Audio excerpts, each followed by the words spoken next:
Comment calcule-t-on l'impôt sur le revenu? En France, il existe essentiellement 3 manières de fixer le montant d'un impôt. Quand son coût est fixe, on parle d'un impôt forfaitaire. C'est le cas des contraventions. Quand on applique un taux fixe à un montant, on parle d'un impôt proportionnel. C'est le cas de la TVA, car on applique un taux fixe de 20% sur la plupart des biens et des services. Quand on applique un taux qui varie en fonction de la base imposable, on parle d'un impôt progressif. Plus la base est importante, plus le taux d'imposition est important. C'est le cas de l'impôt sur le revenu. Ainsi, pour le calculer, d'abord, on additionne tous les revenus nets annuels, salaires, pensions par exemple, d'un foyer fiscal, c'est-à-dire les personnes qui partagent la même feuille d'impôt. Prenons l'exemple d'un couple avec 2 enfants. En 2017, leur revenu s'élève à 100 000 €. Ensuite, on soustrait à la somme obtenue les charges déductibles, par exemple déduction forfaitaire de 10%, correspondant aux dépenses professionnelles courantes, comme les frais de déplacement, ce qui permet d'obtenir le revenu net global.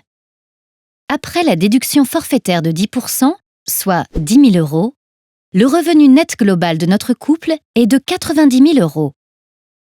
On le divise ensuite par le nombre total de personnes ou parts dans le foyer fiscal.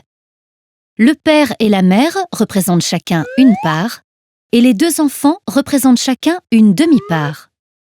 Tous leurs revenus sont donc divisés par 3.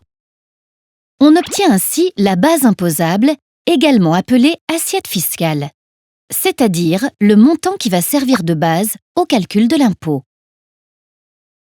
Pour notre foyer fiscal, l'assiette est de 30 000 €.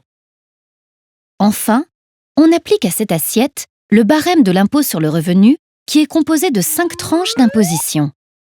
Les 3 premières sont les suivantes. 0% sur les premiers 9 807 €, soit 0 €. 14% sur les 17 279 € suivants, soit 2 419 € pour notre couple. 30% sur les 2 914 € suivants, soit 874 € pour notre couple. Ainsi, notre couple va payer 3 293 € d'impôts par part fiscale, soit 9 879 € au total.